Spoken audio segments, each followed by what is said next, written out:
The global economy is changing. And now there is a new battlefield.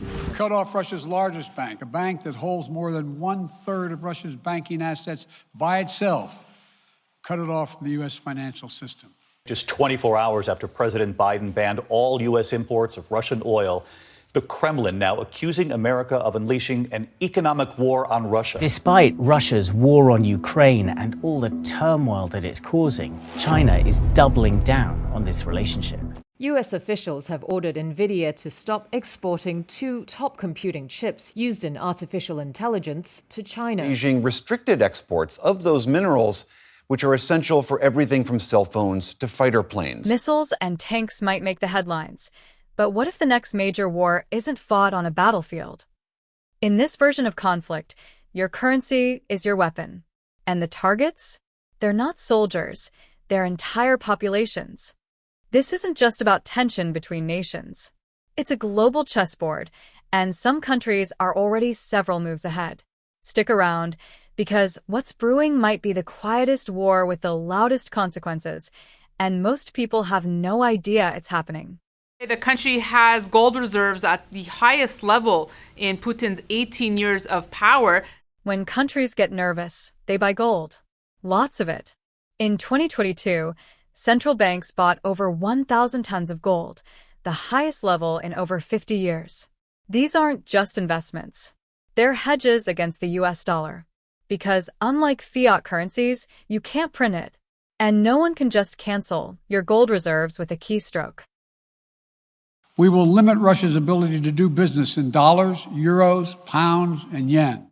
88% of global trade touches dollar in some form. That's a massive amount of leverage.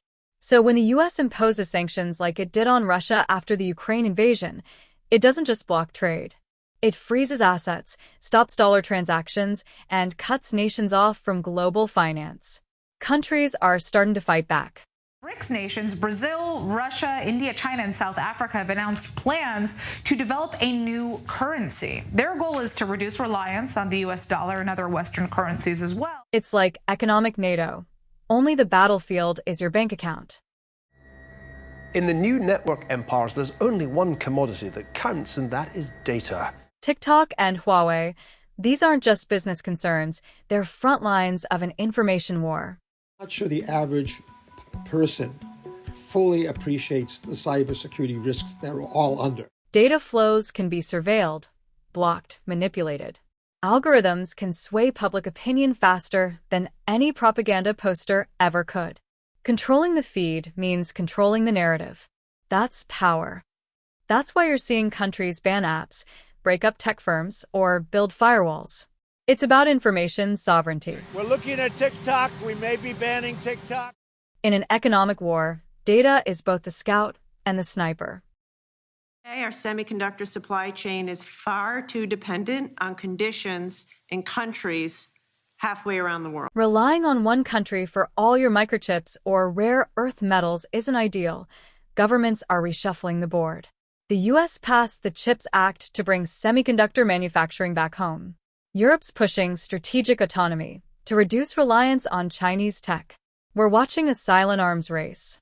Only this time it's gold instead of grenades, code instead of cannons, trade routes instead of trenches.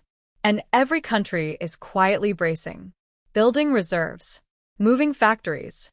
It's a cold war, but it's colder, smarter, and far more subtle than before.